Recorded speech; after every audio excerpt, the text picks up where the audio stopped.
Welcome back to Double Dribble Hoops. I'm here with Coach Powell, who is called AP. He's the head coach over here at the middle school at Mallard Creek STEM Charter School. He has a story to tell. It's a unique story to tell, and we decided that we would want him to air it on our station, which is Double Dribble Hoops. So please subscribe to our channel. But as of now, we're going to talk to Coach AP. Or Coach Powell, whichever way you call him, and we're going to kind of let him know how he got into the basketball. He's going to tell us all those good things, and we're going to ask some questions. All right, going back a long time ago, man. I grew up in a small town, Conover, North Carolina. Like I said, it's not the best of the best, but you know, it's a small country town. I grew up playing basketball, and a lot of people don't know this, but my favorite sport is baseball. More my talent was with baseball. It's just that I stuck with basketball because I wanted to prove people wrong, saying I couldn't play Division I basketball, this and that. So I went to New Conover High School, and after New Conover High School, I went to Massanutten Military Academy in Woodstock, Virginia. Going from the area, from New Conover all the way to Massanutten Military Academy, it was a big, big difference. Like, the first day I was there, my mom dropped me off, her and my cousin Joyce. They dropped me off, and I'm not gonna lie, a tear rolled down my eye, because I was like, there's no way I can do this for a year. Because I didn't get recruited highly enough in high school. Even though I knew I had the talent, people around me knew I had the talent to play, I didn't really get recruited like that. So I was like, I need to go to a bigger school to, you know, or whatnot, to get recruited. And when I was at Massanutten Military Academy, I got recruited by Alcorn State, North Carolina A&T, and I also got recruited by Seton Hall. But I tell kids all the time, when Seton Hall came to see me play, you know, me being young, lazy at the time, Seton Hall came to see me play, and I didn't perform that well. And the coach was like, yeah, we're done with him. So what made you get that drive to be like, hey, look, you know, like you said, you was like, I need to go to a bigger school, you know, so what made you get that drive to be like, okay, I need to do this or I need to do that? My mom. Okay. I'm gonna be honest with you. I seen her like go through certain things. For me, lose my dad at a young age when I was 14. Her going through that and still raising me and my brother the right way on her own is my inspiration and one of my role models. And knowing that if I can get through that, I can go for a military academy, play basketball, do what I'm supposed to do, locked in, and get recruited to go to another college, Division I. Like I said, I knew I had the talent. People around me knew I had the talent. It's just, I was kind of being a homebody, didn't want to leave where I was from. And I realized like the area that I'm from, it's a lot of talent, but it's like a lot of kids don't really get to showcase that talent because it's like a black hole. Gotcha. If you're not selling drugs in the game and whatnot, you really don't get a lot of attention and you kind of doing the wrong things. So I was like, man, I know I'm better than this. Like, I know I can. Along with my brother as well, definitely a role model. Looking at him, how he went through high school and everything. Just someone I looked up to, especially, like I said, losing my dad at a young age. I need somebody to step in and I can look up to. So, like I said, Massanutten Military Academy, and one of my favorite coaches, probably my favorite coach of all time, Coach Broadhurst. He was the coach there, and he would always yell at me, man, come on, man. You know, you need that tough love, because he knew I had it in me. I just needed somebody to kind of pull it out of me. So how was the military school like for your first year getting there, adjusting to the coach, adjusting to the players, just adjusting to the school itself? Oh man, we had to get up like 6 o'clock every morning. Like I said, it would have been the military school. And the horn is still in my head to this day. I wake, dun, dun, dun, dun, dun. You gotta get up, hurry up, get in formation. You gotta march to breakfast. You gotta march to lunch. You gotta march to dinner. So I tell people all the time, it's the best, worst year of my life. Okay. Well, the worst, best year, either way you want to put it. Because it taught me discipline, making up your bed, doing the right thing, being on time. He always told me, if you're not on time, that means you're late. Be early. If you're early, that means you're on time. So that sticks me to this day. Like, I still show up to work at least 10 minutes earlier than where I was supposed to be in. But me having to adjust to that, man, it was very, very tough. Like I said, I cried my first day. It is like, no way I can do this. Cell phones going away. You only get a certain time you can use your cell phone. But I made some of my best friends there at Massanutten Military Academy. And like I said, I knew I had the talent. I just somebody had to get it out of me. So when did you know that you could become special in basketball? I knew I could become special once I ended up going to North Carolina A&T. I didn't really get recruited like that until like it was like a July before school started. So it was like July going into August. So it was like last minute. Alcorn State called me, North Carolina A&T called me, and like I said, who else was it? I know it was Alcorn State, Alabama State. They all three called me, and North Carolina A&T was the last one. They didn't want to give me a scholarship because I was in state, so they was like, nah, we can get them to come for free. And shout out to Coach Booth. He really, really believed in me, assistant coach there. He was like, nah, we got this kid and whatnot. He used to tell me, come up here and show your talent, whatnot. So shout out to him, man. He always believed in me from day one. So I ended up going on a full ride there, and after that was kind of history in a way. So how was your freshman year going into North Carolina A&T? Did you come out of your shell? Did it take you a year? And the reason I'm asking because a lot of young talent coming out of high school feel like their freshman year, they're supposed to go out and just boom, score 20, or maybe even start off the bat, or maybe not wait their turn, or just a little thing. So tell me how was your freshman year? Like I said, coming from high school and then coming to prep school, I was averaging 18 points a game. So me going to college, I'm a small fish, big pond again, going to college. So, and people don't realize in college, it's a system. My freshman year of college, my coach sometimes he would say, so-and-so only get certain shots. Sometimes you can be open, it doesn't matter. So you gotta get those people shots. I'm like, I'm better than these people. So I mean, why can't I shoot? So I'm thinking like, dang. But I had to learn that, kind of get adjusted to it and fit my way in. Cause like I said, my freshman year, I played a total of 29 minutes. I didn't play at all. I sat the bench, I was like, once my sophomore year, I was like, I'm transferring because I know I can play. So like I said, going into my sophomore year, I wanted to transfer. I stuck with it. I want to give a big shout out to Corey Nixon. He was my high school basketball coach. And I'm real big on giving people their flowers while they're still alive. I don't want to do it while they're dead and gone. Gotcha. And he was the one that he was calling coaches. I got this kid 6'6", left hand, point guard skills. He can play. And Corey is one of my brother's best friends. He played high school basketball with him. And he was the one that kept pushing me, calling coaches for me left and right. And like I said, my freshman year, I just knew I could play, and I just didn't get the opportunity. And going into my sophomore year, I don't know if you know Kenneth Fareed. Kenneth Fareed, he played for Morehead State. We played them one game, we were getting beat, And at the last of the, last 4 minutes, he put the guys in that really didn't play that much. I scored like 10 points in like 4 minutes. And coach was like, okay, cool. So after that game, I started from my sophomore year all the way to my senior year. So how was that transition, and how did it, encourage you more or build your confidence and just kind of go from there? It really built my confidence. Like I said, coming from not playing at all to going to my sophomore year starting and my junior year starting. Like I said, it really built my confidence to the point where it was like, man, you know what? I'm gonna just play. What's the worst? I always say, what's the worst thing somebody can say? No. I mean, like I said, where I'm from, I done heard no a million times. So it's like, no is nothing to me. It's just a slap on the wrist. But it definitely built my confidence. Like I said, I knew I had the talent. Like I said, I just needed somebody to get at me. Staying down, staying grounded. Because like I said, I could have transferred easily back home to Lenore Ryan, back home. But I was like, I don't want to go back home. I don't want to do that. So I ended up staying at A&T, played 4 years, and had a great career.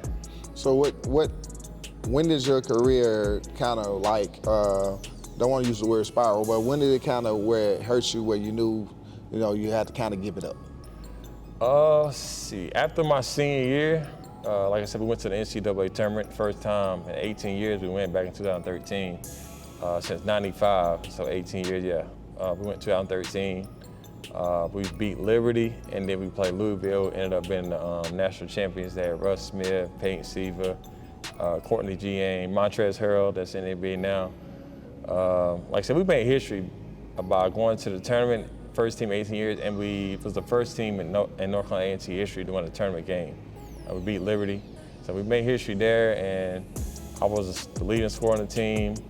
And after that, I had went overseas. I didn't graduate initially. I didn't have my degree, and I was getting calls and stuff to go overseas. So I was like, look, school was always gonna be here, but an opportunity like this won't. So I decided to go overseas to Finland, 12-hour flight. So you already know how that is. I wake up, take a nap, wake up, still not there. Take a nap, again, still not there. So it was a long flight, but played in Finland, and then like my third game, I noticed I kept getting really dizzy, man. I was just like, man, what's going on?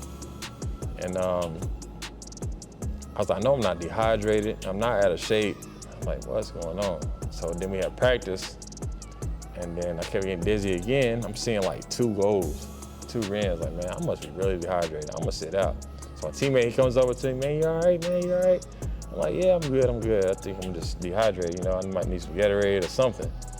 And long story short, I kept trying to play, and he's like, man, you might need to go home, man. You need to check it out, because that's more important than basketball. Mm-hmm. So I go home. At the time, I didn't go to the doctor automatically. You know, me being young and dumb. I was just still trying to play ball, trying to stay in shape, because like, yeah, I can call Adrian, I can get back overseas, this and that. But I'm playing ball. Had a job as well, playing ball, and I would notice I would lose my balance. I'm still getting dizzy. I'm like, man, what is going on? I'm taking vertigo pills. I'm thinking I got vertigo.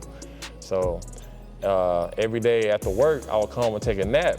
My brother was like, man, that job is kicking your tail, man. What's wrong with you? You so fatigued. I was like, man, listen, this just ain't just me being fatigued. This is a different feeling. Like, I know. There's no way I'm going to sleep like all the time, like sleep. And my mom was like, you always going to sleep, you always going to sleep. I was like, yeah, I don't know what it is, I don't know. So going to work one day, finishing up, I'm working at a furniture company. Worst, I hated it. I hated it with a passion. But anyway, I work at the furniture company, and I'm leaving out, I'm walking by my supervisor, and this is no lie, my whole right side just locked up. I couldn't even move it. It was locked. You know, like you catch a cramp, you can't move. It felt like somebody grabbed my side and just gripped it and bought it. I was like, oh my God. It's like, how can I get through this? What is going on? Supervisor, man, you all right? You all right? I'm like, man, I think so. I said, I'm gonna call my mom, see what's going on. So I was like, yo, mom, you gotta take me to the doctor. I gotta see what's going on. Go home, get in the shower, freshen up. It does it again in the shower. And mind you, if I went in the shower, I'd have called my mom to come get me. I was like, I'm gonna fight through it. It lasted about 20 seconds. Like I said, I felt like somebody just took their hand and grabbed my side. And I'm just like, oh my God, what is this? Take me to the doctor. They run x-rays and do everything on me, put me under MRI, everything, run tests. Doctor comes in, me and my mom sitting like me and you right now, sitting beside each other. And she comes and says, Mr. Powell, good news. We thought it was Lou Gehrig's disease, but it's not. I was like, oh my God. I was like, what is it? She's like, you've been diagnosed with multiple sclerosis. I was like, what? She's like, yeah. And I'm looking at my mom like, are you serious? All my life, I played basketball, played baseball, played football, all through my life, high school, college. And now all of a sudden, when I'm about to start my career overseas, I get diagnosed with multiple sclerosis. So how did that make you feel? Like, you know, man, at that time, what did it do for you? What was your feelings? Like what? First of all, can you explain to WW Hoops fans, what is multiple sclerosis? Multiple sclerosis is an immune system disease where like your nerves, how can I put it? It's an immune system disease where like your nerves get attacked. But the good thing with my MS is, what it was called MS, multiple sclerosis, but the good thing about mine is, like I said, I talked to my doctor about it. The good thing about mine, they got more medicine out now. In 2000, when I got diagnosed, it was 2016. They got more medicine out now, so every year I get 2 injections a year. I go to the hospital, I get 2 injections, they feed them with IV. So I get 2 injections every 6 months. I don't know if you know Montel Jordan, the talk shows. He has MS, multiple sclerosis, and so yeah, I had to deal with that, man. And like I said, it made me like, I'm not gonna lie, I was depressed for like 2.5 years, like really, really depressed, because going from playing ball all the time, 24/7. I mean, going home, hooping, and just playing ball, being active with everybody. So you didn't even you got the chance to get your feet wet in overseas, but then after that it was like, boom, I'm right back home. Right back So home. when your first year of overseas, how did you do? Did you do well for yourself, or what was it like? I didn't finish. Gotcha. The season started late August. I was back home by September. Wow. And it made me embarrassed because everybody, like, man, he came back home already, he came back home. I didn't want to tell people, me being young, like, me just coming, I'm on a high horse in my career. Like, I'm balling, like, I'm playing good, I'm doing this and that, I'm a high commodity. Like, I was embarrassed to tell people that I've been diagnosed with multiple sclerosis. I was like, man, yeah, I really don't like overseas and stuff like that, you know. But like I said, I was embarrassed. I didn't really tell anybody. I wouldn't even tell my own family. My mom was the only person that knew. And so I could trust her everything. So she knew, like I said, she was the doctor with me. Like, and my brother knew, but nobody else in my family, none of my friends knew. They just seen it as, oh, he came back home, he can handle it. But I was like, look, I'd have been through the worst of the worst. Lost my dad at 14. Certain things I've been through, like, come on. So basketball was like your backbone. Bingo. So basketball was your outlet to everything that you did. So losing basketball, is that how you came into coaching? Most definitely. I had to pivot in life. Okay. Like I said, when I came home, I was like, man, what can I do to still be involved in basketball but make an impact with people?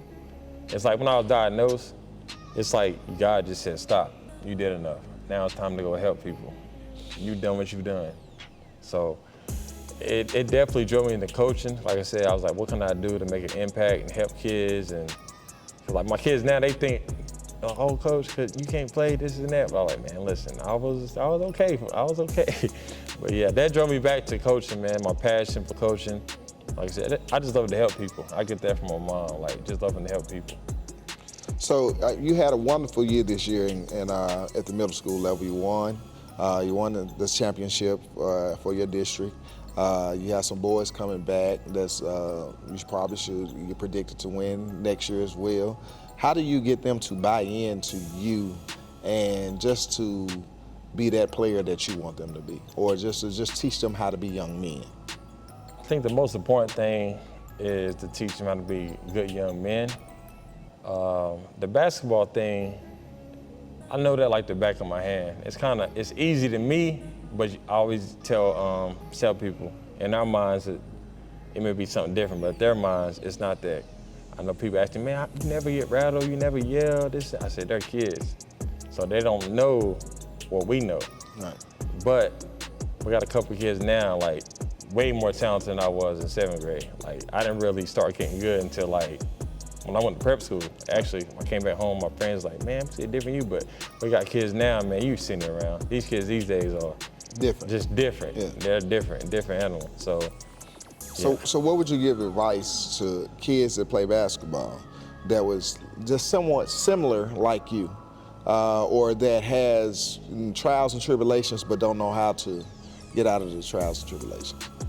I would tell them to just keep their foot on the gas, man. Just never give up, because it's always better on the other side. Like, you may not see it now. Yeah, you may hate getting up in the morning. You may hate going to practice and this and that. Because I was once that age. I would come home, keep my feet up on the table, play video games. I was never paying attention. I was just good off natural ability. I didn't really put in the work like I should have. Mm-hmm. If I really would have put in the work, you know, it'd been a different story. But definitely, I tell them all the time to just keep your foot on the gas and just make the best of the opportunity. You don't want to look at life and say, oh, I regret this. I regret not going hard. I regret not doing this. Because I can honestly say, man, honestly, I have no regrets in life, because, I mean, I did what I can do. Like I said, it's just the way the dice roll. I just had to, you know, I'll quit. So I got one more question for you, and then I'm done. But what you have learned now and in the past, would you redo those moments, or would you like to take back anything, or you like where you are at right now at the present? That's a good question. I would keep everything the way it is. I would keep everything the way it was, you know, stuff that I've been through, and to get to a certain point and making history at one of the greatest HBCUs in the world. Like, our name is forever cemented in that. And for me, I just want kids to look at where I'm from. Like, if he can do it, You can do it. you can do it. Right. Like I said, I haven't been through the worst of the worst, but I had trials and tribulations I had to overcome. There's people that's had it way worse than me. But I just want kids from back at home and around the area just to look up to me. It's like, if he can do it, then I can do it. So. Right. So I was just about to ask you, but you pretty much kind of said it. What would you want the kids to do? That, you know, but you just kind of pretty much said it. Yeah. I mean, it's a great story. You had a great career at NT. I guess slipped out my mind. But yeah, you had a great career there. Your senior year, seemed like you had a phenomenal year. Can you tell me a little bit about that? Oh man, senior year, it was the best year of my life. If we had 7 seniors, we couldn't win 2 games back to back the whole year. We couldn't win 2 games. We had the talent, but not you know how kids are, college. We had a talent the whole year, man. We just never could put together a good winning streak. Mm-hmm. So we get to the conference tournament, and we win the first game. And win the second game. We beat our arch rivals, North Carolina Central, the second game. Mm-hmm. And my teammate at the time, Lawrence Smith, we were roommates. He would jump on the bed like, son, he from Maryland. He's like, son, we gonna be all right. I said, I'm telling you, man, we gonna win it. We're gonna win it. And one of my close family members, Mr. James Southern, he called me, him and his wife said, son, we coming down to watch y'all play. I said, yeah, come on down. I said, we're gonna win it. And they came down and we ended up winning the tournament. But just having 7 seniors, we were mature. Mm-hmm. And knowing that we could do it, mm-hmm. really, like, we really put our foot on the ground and just went through with it, yeah. Okay. So, but yeah, definitely, I would say the best time of my life. Best time. Gotcha, Willa. You've heard from Double Dribble Hoops, Coach Powell, which is called Coach AP. Please definitely tune in, subscribe to the page, and thank you. Yeah, so about, I want to say December, I went to see one of my former players, but 2 of them play JV basketball at North Meck and Mallard Creek. And it's one of the biggest games in Charlotte. So I get there early, you know, I'm sitting in the front row watching them play. And I'm sitting beside a guy, we not really having a conversation like that, kind of talking in and out, you know, not really having full conversation. And then we start talking about basketball, and he was like, I was like, yeah, he's like, man, where you from? I was like, I'm from like Conover, Newton. He's like, you know Julius Powell? And that Julius Powell's my cousin. That's one of the people I looked up to growing up. He ended up playing at Clemson. Anyway, he's like, you know Julius Powell? I was like, yeah. He was like, man, we used to play AAU basketball together. I was like, oh, really? He said, my name is CJ Young. He was like, you may have heard of me before, but I'm like Steph Curry's arch nemesis. He got an article on me. He said, look it up on your phone right now. He was like, I went to North Meck. My picture's up there on the wall. So, I mean, not really. I mean, I believed him, but you know, I had to see to believe it, so I looked it up, and he was right. Steph Curry has a whole article about him, how good he was, this and that. Like, he was really good. So he was like, man, why'd you stop playing? I was like, man, when I was overseas, I kept getting dizzy. I said, I got diagnosed with multiple sclerosis. He was like, what? He said, you crazy. I was like, nah, man. He said, guess what? I said, what? I got diagnosed too. I said, what? Are you serious? You mean to tell me out of all these people in the gym, you could have said anywhere, I could have said anywhere, all these people in the gym, and I sit beside somebody that has the same story as me, he was diagnosed as well. He was like, yeah, man. He was like, I had to stop playing. I was like, man, that's crazy. And from that day on, man, like, we exchanged numbers, trying to stay in contact with each other. I drove home that day, man, I'm not gonna lie, it teared me up. I cried, I was just like, sheesh, you mean to tell me all these people in the gym, man, and I sit beside you? And that's been on my mind for a long time, man. I shared the story with my brother, my brother's friends. Like, I can't help but share the story because, like I said, all those people in gym, and we end up having the same story pretty much.